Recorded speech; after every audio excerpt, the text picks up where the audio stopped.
Hey there, I'm Dave, and this is the second episode of my series called A Friend to Lean On.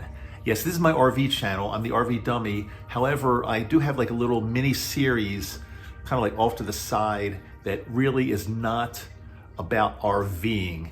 It's a series called A Friend to Lean On, and each video goes for about an hour or so. And the reason I'm doing these videos, this series, is because a lot of you that I've spoken to kind of need a friend, and I can be that friend, even if it's a short time or a long time. I can be that friend to lean on, and we can talk. Even though I'm the one that's going to be doing the talking, I can share a lot of cool things with you, and just kind of in no order. A lot of times it's random what I talk about, but one of the things is just to kind of keep you company. I mean, especially during this pandemic, a lot of us are just alone in a house, and you don't go out much anymore, and it's very hard to see and be with family and friends, and sometimes we're just lonely. And even if there's somebody speaking in the background, like you could put this on basically and do your things around your house and just occasionally listen to my voice, and maybe not even watch the video part, but just have somebody with you at all times. So, when you just feel like you want a soothing voice, and I try to make my voice soothing on these. I try to make my voice soothing on all my videos, but especially on A Friend to Lean On. What I'm going to generally do in this series, each video will be probably about an hour long. I'm going to spend about the first 10 minutes explaining why I'm doing this, the format, and some other things, because I plan to have new people a lot of times coming on, and they're thinking like, what's going on here? Why is he doing this? So I'll just be explaining that, and then around the 10-minute point, I'll go ahead and actually get started with the show.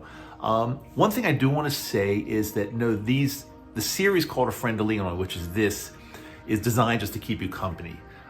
Some people actually are using it to go to sleep at night, because I mean, I've had a problem with anxiety and insomnia, and sometimes it's good to have like something playing next to you when you're trying to go to sleep to soothe you and fall asleep. And some of the stuff I talk about won't even make any sense, but it's really to be your companion. And yes, if you want to go to sleep to it, I'm not offended. In fact, I'm doing my job if you can put your little device next to your bed or something, and if I can successfully help you go to sleep, then that's fine. I'm not offended if you're not watching the whole thing. If you just want to even listen to little bits and pieces and then fall asleep, or if you're totally awake and need somebody to hang with you and somebody that you can listen to, you can do that as well. I do want to say that many of my RV friends here, people that are on my channel, people that subscribe to my channel, it's funny, people are just funny these days, I think. Like, some people don't understand that if there's a video that I'm doing or a series that maybe that doesn't resonate, and this won't resonate with all RV people. Again, this is meant to be for anybody, this series, A Friend to Lean On. But there's some RV people that only want RV content. And if I put a video out that has content in it that's not actually all RV content, some people just like very impatient, and they'll unsubscribe. So, I've had it, I'm done. This is not about RVs. But I just want to let you know that I'm going to be still putting out plenty of RV content, especially we got some great things coming up next year. So there's going to be some really good, strong RV content. So if you don't like the series A Friend to Lean On, first of all, we're still friends. It's not for everybody, admittedly, it's not for everybody. But I'm doing it because it is for enough people that really can use it and it can help. That's why I'm doing it. But if you don't like the series, then if you see that the RV Dummy publishes a video that is titled A Friend to Lean On with like another subject after that, then just don't watch it. Then just ignore it. It's going to be in its own little playlist, but you probably will get notifications that the RV Dummy just posted another video, but this one's A Friend to Lean On, so no, I don't want to do that series, so I'm not going to watch that one. But if you do like it, then you know that you can watch that one, but it's going to take you more time to watch it than my typical, 5 to 10 minute video. It's going to take you a lot more time to watch it. And you can watch it in bits and pieces too. It's okay with me. But we're here for a little while. And so I do want to just I'll probably give like a little explanation every time I do one of these at the beginning of the video. Again, probably about 10 minutes or so, just to initiate the new people, which brings to mind, if you know anybody at all, whether or not they're into RVing, because again, this series is not about RVing. If you know anybody at all that could use a friend to lean on, please refer them over to my channel and to this series and ask them to subscribe, because a lot of people all over the world need friends to lean on. By the way, a couple little things I want to share with you before I get into today's content also. I don't know if you know this. A lot of you might not know this. I've got a little newsletter. I've been publishing it for years now. It's called Dave Discovers. Dave Discovers. And it's kind of like a lifestyle newsletter. You know, it's got my personality because I'm the one that writes it. And every other Friday it comes out. So about twice a month, every other Friday. You can subscribe to it. It's free, totally free. And to get to it is you can just go to, let me see, I got to remember this. I'll probably try to post it right down here. Join.davidmaddo.com. Okay, join.davidmaddo.com. Let me take 1 second, because I think the Grubhub person might have just come delivered. So give me 1 second.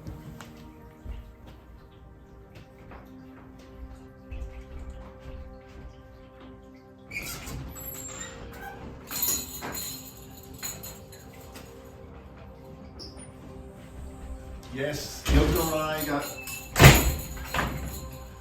and I got Grubhub for dinner tonight, so let me just put this in the kitchen. I'll be right back with you.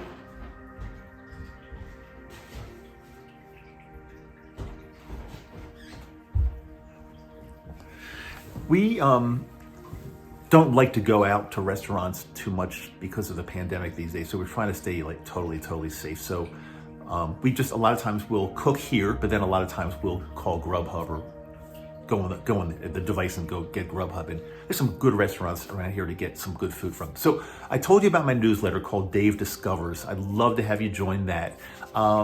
Second thing is Yoko started developing this really cool soap called Yoko's, if you can see that, Yoko's Salt Lake Soap. And it's just unlike any other soap out there. It's just, it smells wonderful. When you bathe with it and wash yourself with it, it's got this really cool, tingly feeling to it. It's made out of activated charcoal particles and peppermint. And the combination, combined with the bar soap, is really just, it's really nice. And if you do buy some of the soap, we appreciate it, and it does help support the channel. And the way to get more information or to order soap is simply to go to what is it? I got to remember this. It's Yoko Soap. Yeah, that's right. That's what it is. yokosoap.square.site. Again, I'll probably just put it right down there, but it's yokosoap.square.site. Promise you, if you do order some, you will really enjoy it. That's pretty much kind of all the housekeeping little notes I wanted to share with you before we get into today's episode. And again, I just want to thank you from the bottom of my heart for being a friend, being a subscriber.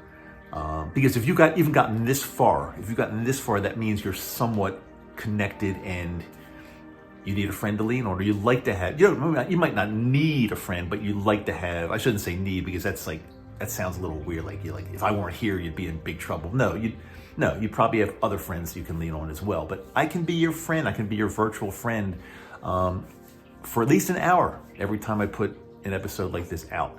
So, and sometimes when I record these videos, a friend to lean on, I'm not even, I won't have them scripted actually. And sometimes I'm not really even sure what I'm going to be talking about, but my brain will flow and you and I will have a conversation. And the thing I just wanted to start out with, because I've got this right in front of me, I've got this, it's kind of like a journal. So I keep a notebook with me, even though I'm pretty big computer. Well, not big, I'm not like big, but, well, I'm tall, but not big. I've always loved having notebooks.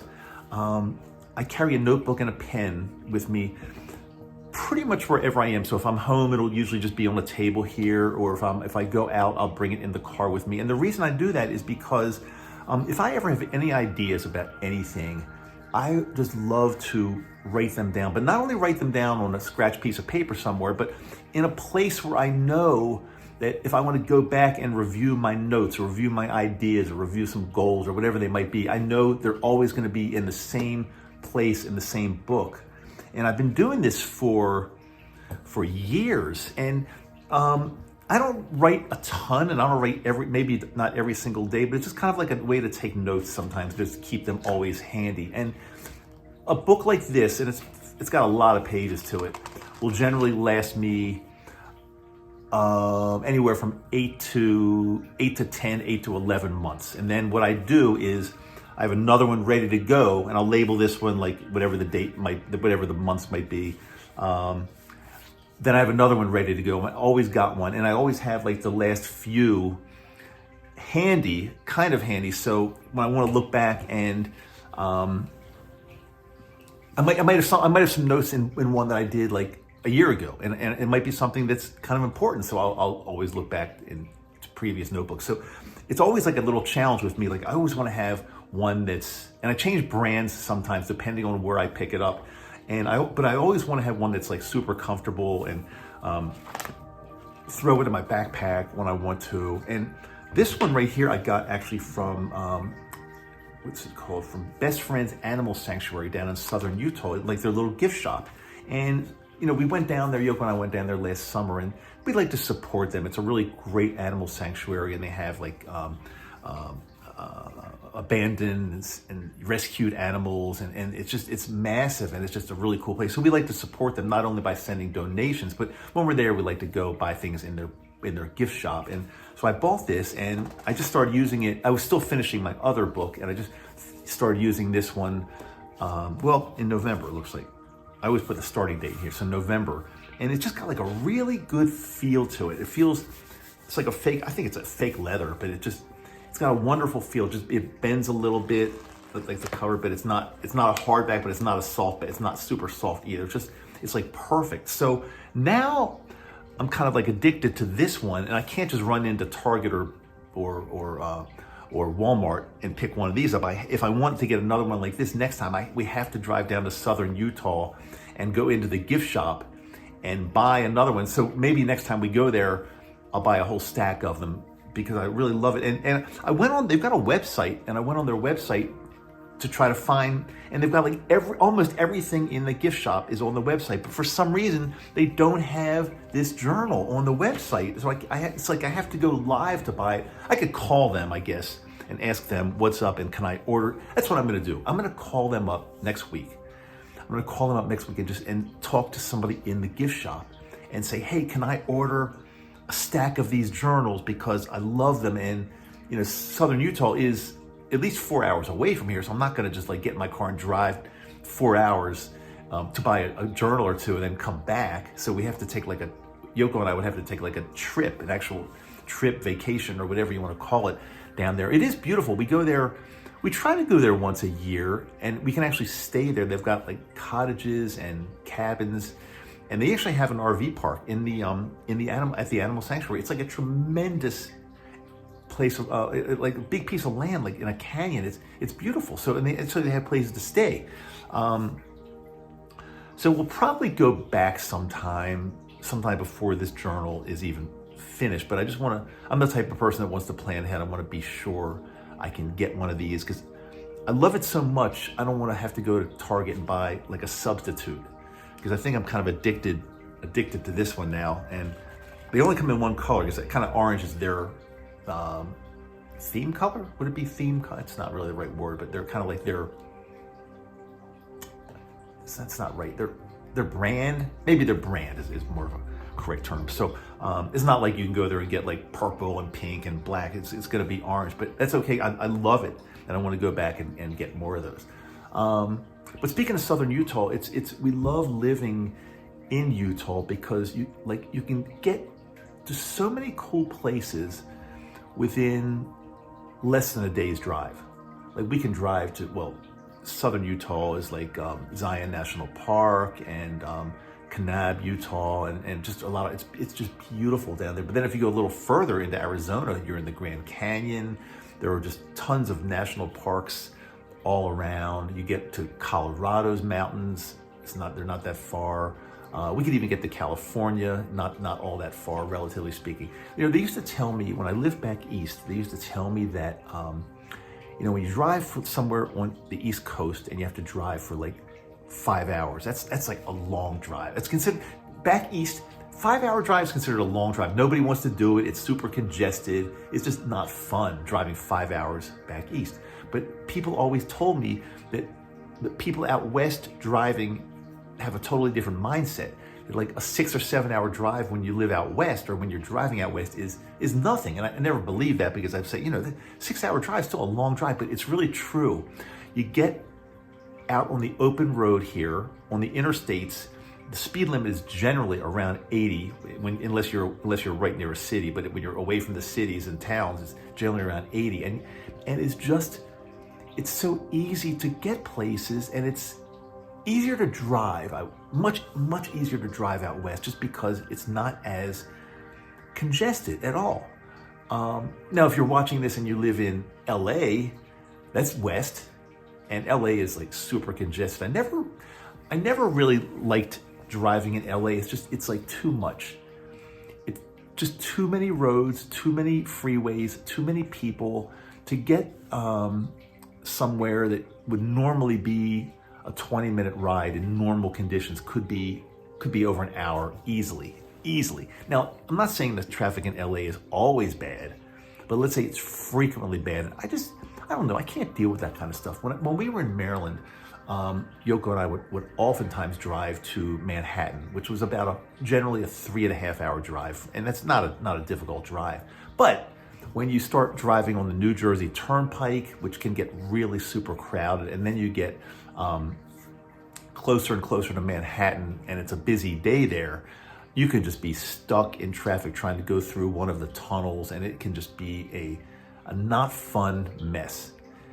But there's really nothing like that out here. I mean, I think, you're not going to get stuck in the Lincoln Tunnel, anything like that out west. At the most, there might be like a cow crossing the road, and you got to stop, because there's a lot of open range. We were driving, we were in southern Utah not all that long ago, and you're driving along roads sometimes, and it just says, there's these big signs that says open range, which means, if you're not like a country boy, like back east, I probably wouldn't have even known what that meant.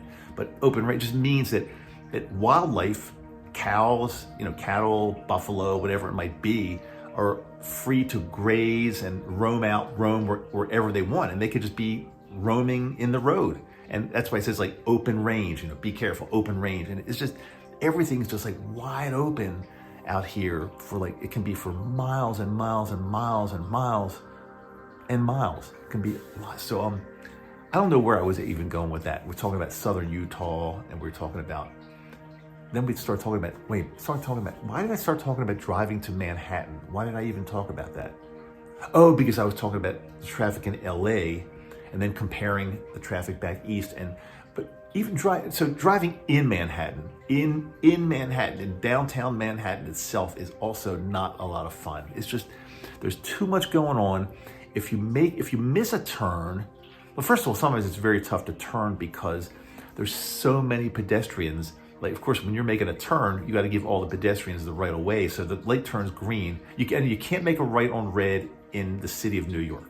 No rights on red. So you have to wait till the light turns green. Now, once the light turns green, this endless flow of pedestrians start crossing the street, and you can't turn. So it's like you're into this vicious cycle that's like never ending.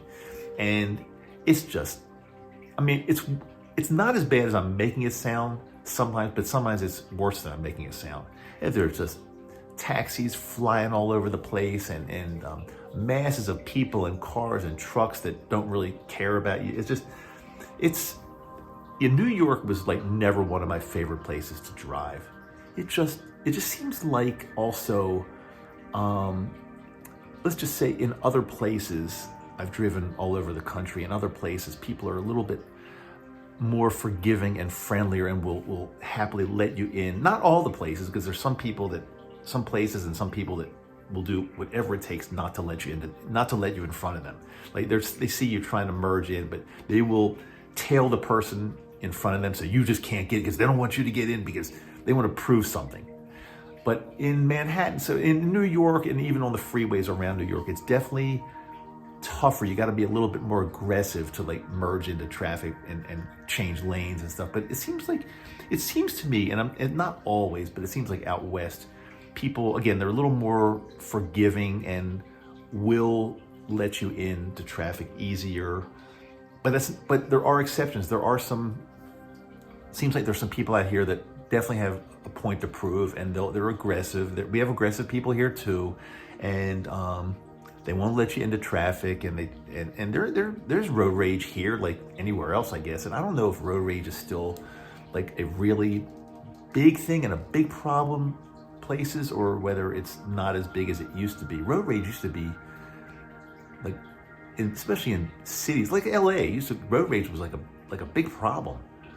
And I even talked to a friend of mine, a friend that lives in Florida, that he's afraid of road rage because he's afraid that if he gets involved in like a road rage situation, told me he's got a temper, and he's afraid that a simple road incident with him would escalate into like a big road rage thing. And I said, like, why? These days, I don't get involved with any kind of road rage whatsoever. Whether I'm driving my car or driving my RV, I am polite. I'm not one of these aggressive drivers. Usually stay more to the right. And I'll tell you, if somebody cuts me off, I don't give them the finger anymore, like that anymore. I don't give them I don't even get upset. I just let it be, because what are you going to get upset at somebody and then get into a fight or even get upset yourself? Life's too short. It's not worth it. It's not worth getting upset over anything like that. And even like other people, I found that in my life, if somebody wronged me at some point in my life, I think when I was younger, I would get angry and hold grudges and have hatred towards people. Not many, but there's some wackos out there, let's face it. But these days, I try my best to not ever hold any kind of grudge, not get angry at somebody. And if I ever get angry, because I'm a human being, I guess if somebody does something horrible to me, I would get angry, sure. But I don't try to keep it inside of me, and I don't try to hold on to it. So I try to be much more of a kinder, forgiving type person. And it's worked pretty well. It's worked a lot better than holding something in and having like permanent or long-term anger towards somebody. Because what kind of way is that to live your life? Why would anybody? I know some people, oh my God, I know some people back in Maryland, especially back east, and it's not an Eastern thing. It's just coincidental that these were people that I knew in Maryland. There's a family in particular that this family holds in like a lot of anger. For some reason, if you cross this family, it's like kind of like, if you cross them the wrong way, if you do something that they feel is not right towards them, they will get like their whole family to like hate you, and not only hate you short term, like forever. It's a really weird family, and it goes on like generation to generation to generation. I've seen 3 generations of hatred in this weird family, and it's like, I think hatred can be like a learned, because babies aren't born learning to hate. I don't really think that we're born learning to hate other people. But it's funny, but in this one family, I've observed that it comes down from like mainly the mother in this family, and she's taught her kids how to have, especially her daughter, how to have like a lot of hatred towards other people. And then she's then taught her daughters, and it's really weird because I've observed this family having like multi-generational hatred towards other people. I'm thinking, like, can people be happy and hate at the same time? What do you think about that? Can you like hold a lot of hatred into your system? Can you hold hatred in and also be a happy person? I'm going to say probably not. I think that would be difficult, because I think happy people generally don't hate. Would you agree with that? Generally don't. Now, if somebody like came in and killed my family, it's like hard to believe, like, I don't want, and God, how am I getting this? These videos are supposed to be very light. I made it a point when I started to be a friend to lean on, I don't want to talk about bad things like that. And so now I'm talking about hatred, and I'm talking about somebody breaking in to like harm my family. But my point was that I'd be very, very angry, and I want to see them taken care of to the fullest extent of the law. But holding hatred in, even in a situation like that, for the rest of my life would only hurt me, I think. So I don't know. I'm still human, and I've got emotions, even though I'm heavily medicated these days. That's kind of a joke, but not really. We'll do a whole another episode on that part, because I've been going through some weird anxiety type things, and I guess I'd have to say mental health issues, because even though I appear to be normal, well, I don't know. That could be up for debate. Maybe I'm not normal. Maybe I don't even appear to be normal. Maybe I appear to be like a wacko or something. Like who else is going to sit in front of a camera for an hour to entertain friends? Well, no, I'm not doing that. I'm not doing this to entertain anybody. This is not like entertainment, as you can clearly tell. It's not entertainment. It's a format. It's a way of me reaching out to others that just might need some company. Nothing really more than that. I don't feel like I'm on stage performing. To the contrary, I feel like I'm kind of relaxed on my sofa here, speaking to friends. That's what it feels like. That's why it's so easy to do this. I mean, I kind of, I used to perform a lot. Oh my God, for my dental gigs, my brother, who I am business partners with in this dental business, where it's kind of like we do a lot of or I've done a lot of consulting and public speaking, and it would not be unusual years ago. It would not be unusual for me to fly around the country, and sometimes even in the past we would do like 3 speaking gigs in the course of 2 to 3 days. Sometimes we do 2 in one day, but typically in the past, we'd speak in a city, then take a taxi to the airport or rent a car to the airport, and then fly to another city, speak all day the next day, then do it again a third time in a row.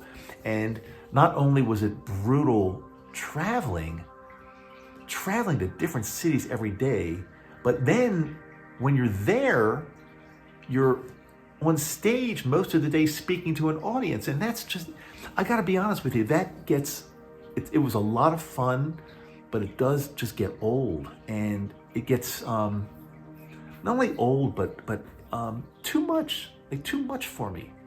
Performing for a long period of time is just, not only is it not fun, but difficult. I say difficult, stressful.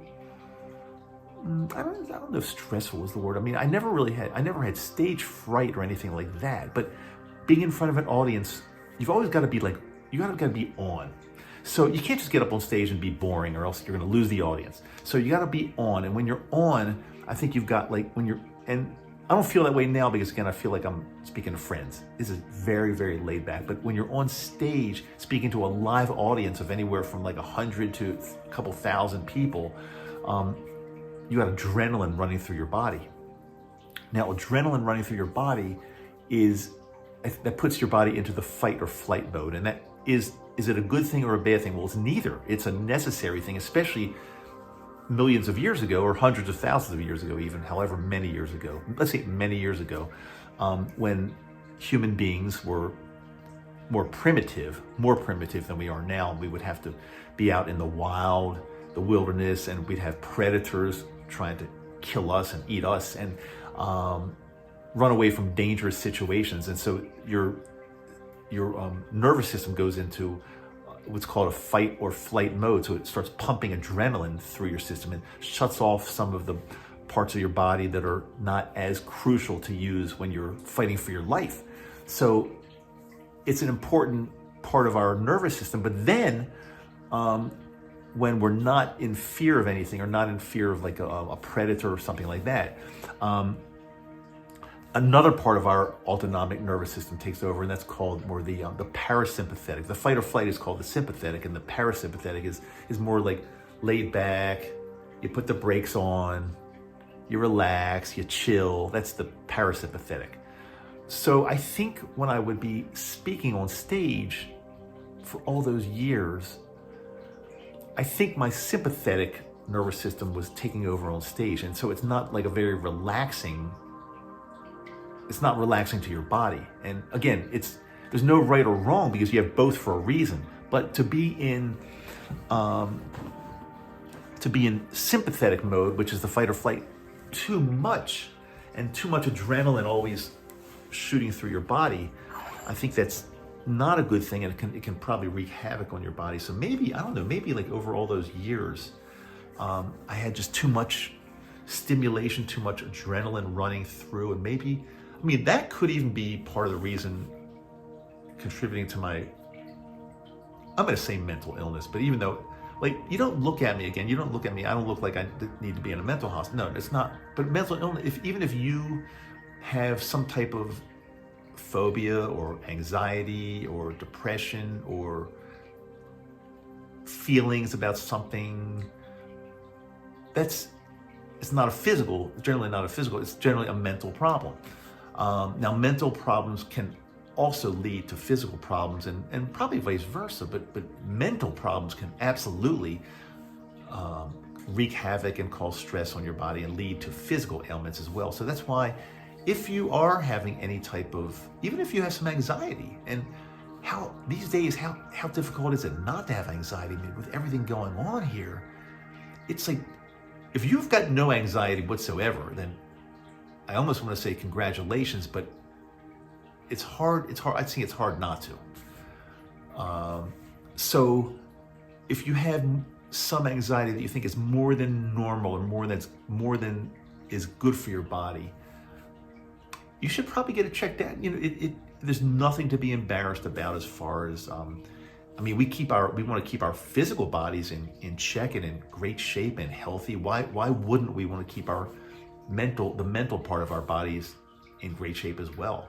There's like a stigma attached to that. Oh, he's on an antidepressant, or he's on an anti-anxiety, or he's taken something for being bipolar. I'm just making these up, but there's been like a stigma attached to that. People don't really want to talk about their mental health at all, but there shouldn't be, because we have no problem telling somebody that our blood pressure might be a little high and we want to get it checked out. And so why would we have a problem telling somebody that maybe something inside our brain is not 100% and we need to get that checked out? Why the problem? Why is that so? Why should that be embarrassing, or why should that humiliate somebody, or be cause for concern, and you want to keep it inside and not tell anybody? Why? I'd like to know.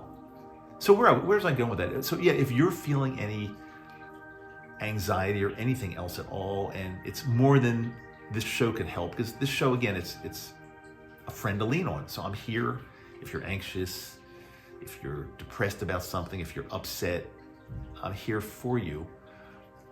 But if you need more than this, I mean, I can only do so much talking into the camera, looking at you. If you need more than this, then go talk to somebody and figure out what's going on. There's no harm. It probably could be a great thing. I think we probably all could use it once in our lives or something like that. So I'm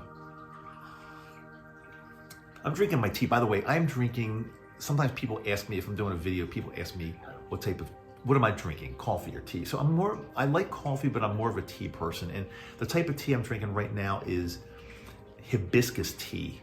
And it's a very relaxing herbal tea. And by the way, it does have some, I think hibiscus, it's a plant. It's not caffeine, it's an herbal tea. And hibiscus has some, I think it also has some diuretic properties to it. So if you have, now I'm not acting as a doctor now, because I don't want to give medical advice at all or anything like that. So even when I was talking about mental health, I'm not acting as a doctor, I'm acting as your friend. But if you have a problem with even occasional blood pressure that might be a little bit higher, well, of course, talk to your doctor. Of course, that's the most important thing. But try some hibiscus tea, because it does have, again, relaxation properties as well as some diuretic properties that could help you, even if your blood pressure is not really super high, but just like sometimes elevated. I think it's always better to go a natural route anyway. as opposed to getting on medication. Medication has its purpose, and it can be very good when it's necessary, for sure. But for example, if somebody has like mildly elevated blood pressure, I personally would try first to lose weight, exercise a lot, eat the right kind of foods, low salt diet, try to reduce any anxiety, sleep really well. I try to do like all the things that are like super, super healthy for my body first before I would get on medication for it. Now, oftentimes medication is the route to go and is necessary, and because high blood pressure that's left unchecked can be very dangerous in the long term. So you don't want to leave it unchecked. But I think if something could be handled naturally at first, it's a really good thing to try. It's a really good thing to do. But again, always discuss something like this with your doc, and don't take my medical advice because I'm just here as a friend to lean on today. But I was going to say, so I'm drinking hibiscus tea right now, which is not only really healthy but really delicious. But I've been a tea drinker for decades and decades and decades, almost as long as I've been alive, but not quite as long. When I was a little kid, I wasn't really a tea drinker, but I've been drinking like green tea. They say green tea is super, super healthy. It has a lot of antioxidant properties, antioxidants.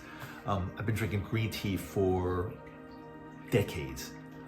Generally speaking, at least a cup of green tea every day. Now I drink like every day green tea, hibiscus tea, and also before I go to sleep at night, because I've definitely had some issues with insomnia lately.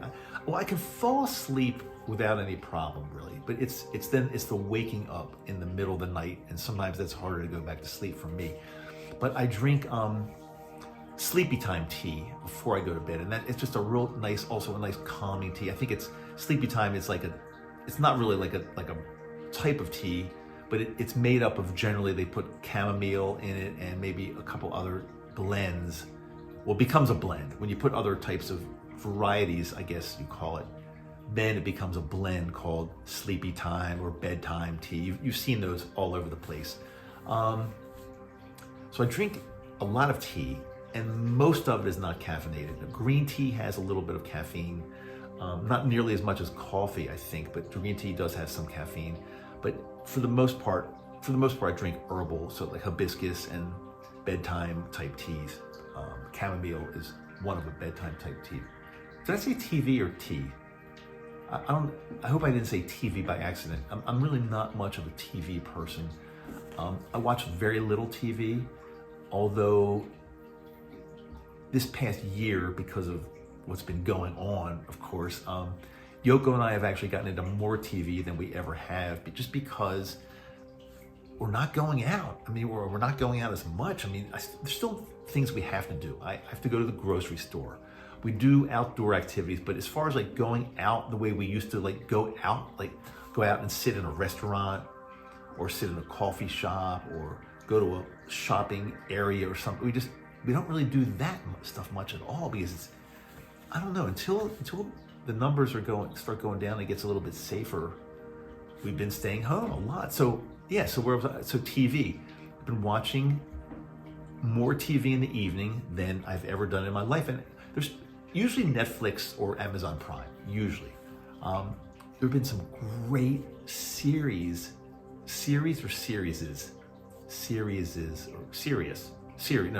What's the? I guess is there a plural of the word series? Like, series is already plural, right? No, I watched a series, so series is singular. We watched a series. We're watching a series.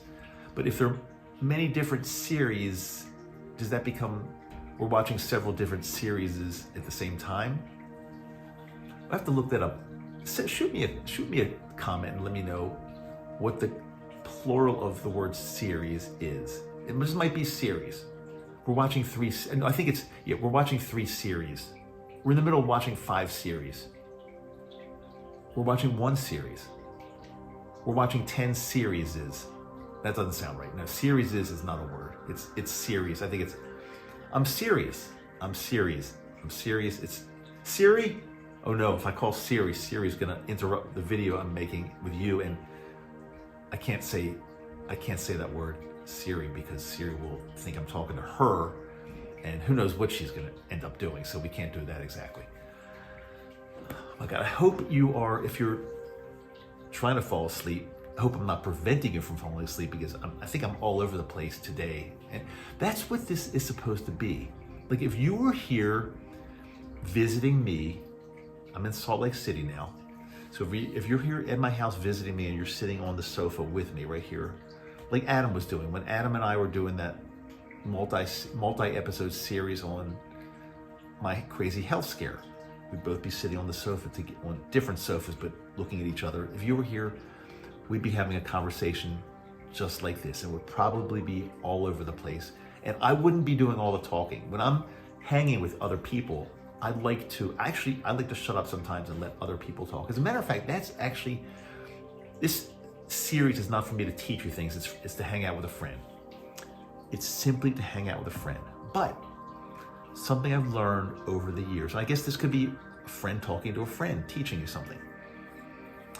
Something I learned over the years is, if you're talking to somebody, don't dominate a conversation. And don't try to, when you're talking to somebody also, be a good, no, shouldn't be don't. I want you to be a good listener. And a good listener means somebody that's actually focusing in and listening to what somebody else is saying, as opposed to, and I used to be guilty of this, I used to be horrible at this, but I would always be like thinking what I'm going to say next. What am I going to say next? And not giving the other person all the attention they need. And so now more recently I learned to sit back, respect what somebody else is saying, listen to them really well. Don't try to be getting the next word in. And sometimes, like, a period of silence, there's nothing wrong with that. There doesn't always have to be a conversation going. If you're sitting with me here, we could be hanging on the sofa like this, drinking tea together, and just like our energy together would be a good positive thing, and it wouldn't have to be that we'd have to be continually talking. And because what is talking is just, it's communication, but you can communicate through body language too. It's through energy. If you were here sitting with me, I'm going to pretend you are. Here, I've got another sofa right here, but let's say you're right in front of me here. I could pretend you're with me and we're hanging out and having a conversation. So, of course, I'm the one that's doing all the talking because I can't really hear you. I can feel your energy there, but I can't really hear you if you talk, so I kind of have to fill in the spaces. But if I just were here with you and we were hanging out as friends, and you've got a friend to lean on here, Dave, or David. I used to go by Dave when I was younger, but recently I go by David more, but you can call me anything. What would be wrong if we were just here together like this?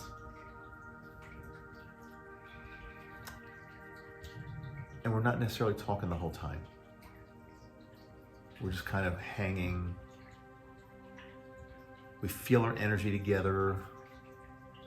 We know we're both here. We're looking at each other, but we don't have to constantly be making conversation. I think actually not making conversation and just sitting like this, I think it's more relaxing. I actually think it's more relaxing. Now, I'll try something. If you're watching the video, you'll see me doing this, but if you've got your device next to you to keep you company or to go to sleep with, you won't be able to see this. Now, I'm not suggesting that if you're trying to go to sleep, I still want you to try to go to sleep. I don't want you to pick up your phone or your device or whatever it might be, but I'm gonna just try something. And some people think it's uncomfortable to be sitting in a room with somebody and you're kind of looking at each other, but not really talking. And that's why some people they're nervous and they're anxious and they always have to keep talking and talking and talking. You know people like that, right? They always have to keep talking and nonstop. And these are the type of people that might get uneasy if we're just sitting here, not talking, and just looking at each other, just like this. How long could you do this? Having me just look at you. How long can you go before you say, I'm unsubscribing, this guy's a wacko, this is a waste of my time, I've got better things I can be doing. He got me to 45 minutes into this video, now he's just gonna be quiet. Now that's a little weird. I wanna take you out of your comfort zone maybe. This wasn't planned. When I turned this camera on, I really didn't know exactly what I was gonna talk about. This is not scripted or planned, but I'm thinking, would you be uncomfortable? Would you be uncomfortable if we did this just for a few minutes? Tell me, write in the comments what your comfort level is right now.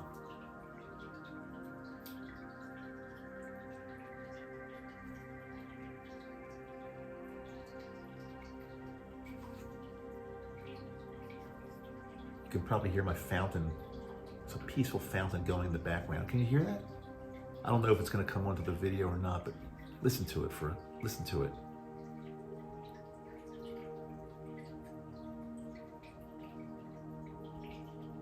I'm just going to sit with you.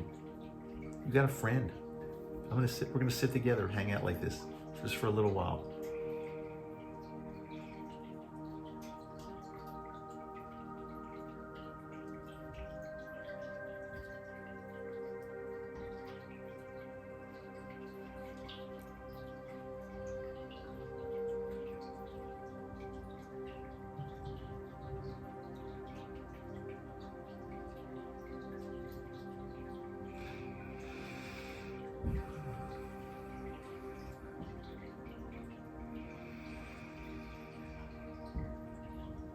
I'm not falling asleep. I'm actually getting more relaxed.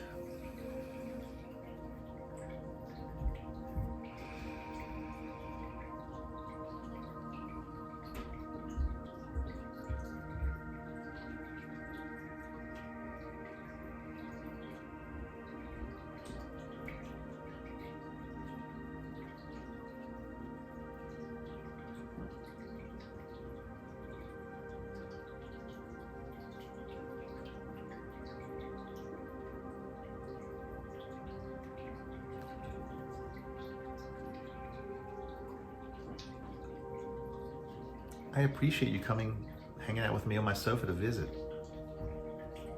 Let's have some tea together. I really, really appreciate it.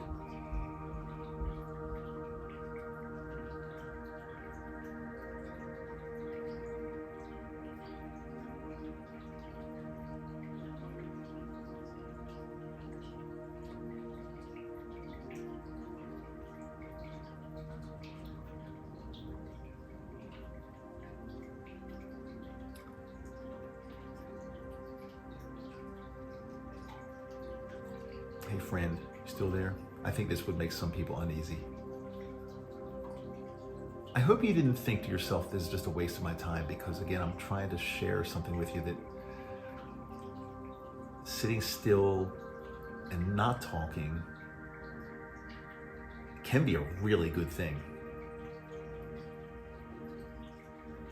Sometimes we just need to relax a little more. Just relax. Relax. Don't always have to be doing something. I think when I was younger, and probably even now, but more so when I was younger, I thought that like you always have to be doing something. Like just sitting and relaxing and doing nothing is just a waste of time. It's bad. Wow, I've learned how wrong that was. I think it's the total opposite. Sitting and it's not a waste of time. Sitting and relaxing and resting your mind and maybe meditating, breathing, doing nothing else. How's that a waste? That's like fantastic. We should all want to do that more, I think. I mean, just, sitting and not have to like get rid of your worries. Just get everything out of your mind. That's what meditation is basically. Meditation is generally sitting in a comfortable position in a quiet room,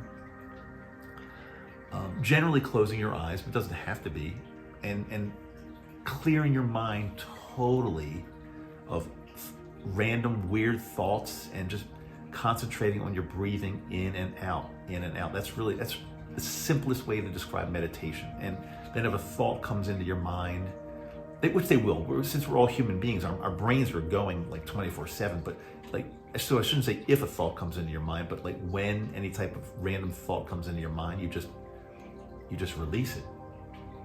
And you try to clear your mind as best you can. Then another thought will come in, then you try to release that. That's generally what meditation is. So how can anybody say, and meditation has been proven to have great medical benefits, physical and psychological benefits, physical and mental benefits, meditation. So, there's somebody going by on a bicycle with loud Christmas music. This guy mainly comes by in the summer with like loud music on his bike. But today he's coming by with Christmas music. He seems like a good guy. I like him for some reason. But I never want you to think that sitting around doing nothing is bad for you. I would argue that it's actually probably very healthy.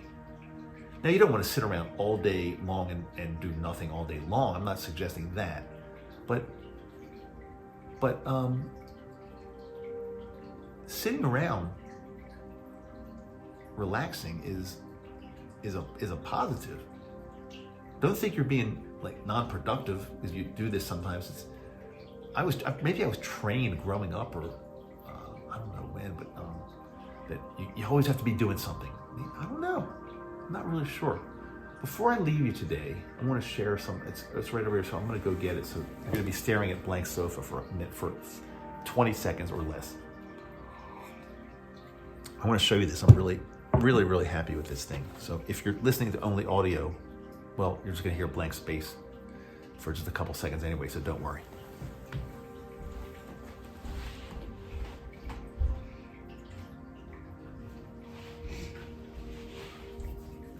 Before I leave you today, I'll share something with you that I've really been into a good part of my life, but then unfortunately there were like probably a couple decades that I got out of this, but now I love vinyl records. I love playing, and of course growing up, that's all, we didn't have CDs or any other streaming, of course, so when we played music, it was either listening to it on the radio or playing vinyl, or maybe reel-to-reel tape. But then for a couple decades, when CDs came out and streaming became more popular, I pretty much got rid of my turntable. And why do I need a turntable when you can carry around an iPod or stream music or listen to digital music or CDs or anything? But I realized how cool vinyl records are. And luckily, I still have most of my collection from when I was younger. I stored it somewhere, so I had most of my records from when I was younger. And what I'm holding today it's a brand new album by Paul. Well, as I'm recording this, it's a brand new album by Paul McCartney. It's only been out a week. As I'm recording this, as this episode gets older and older, this album will get older and older as well. But Paul McCartney recorded this album, wrote everything, played every instrument, produced all by himself during what he calls lockdown, or he calls it rockdown, but it's during this crazy pandemic, the lockdown. He did all this, and it was so refreshing. It's called McCartney 3. So refreshing to have a brand new record album come out from one of my favorite. I was just so into the Beatles when I was younger, so and still am to this day. And having Paul McCartney at age, I think he's like 78, come out with an album with brand new material that he wrote everything and played every instrument. It's just, I'm playing this album every single day, at least once a day I'm playing it. And it's just like warming my heart. And plus being able to touch, now the record itself is on my turntable, and I'm not going to take it off, but being able to like touch an actual record album and cover, and actually, I don't think the lyrics are on Yeah, the lyrics are, when I was a little kid, I would spend hours and hours on my bed listening to music and reading the lyrics from the songs. And you know, those days kind of went away because with CDs, even if they did contain lyrics in the packaging, it was like this big. You can't really read them. So it's just great to have, great to be able to hold a record album. So I wanted to share that with you before I left you today. The next thing I'm going to share with you before we part company, and I hope if you're still, okay, so here's a question for you, or I should say a favor. If you're still with me, I want you to do me a tremendous favor.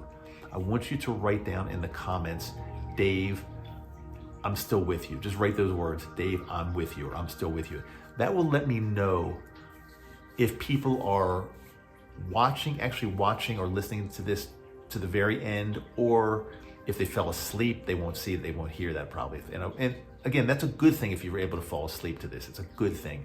But I'm curious to know how many people actually get through the entire video, or listening to the audio only, the entire one.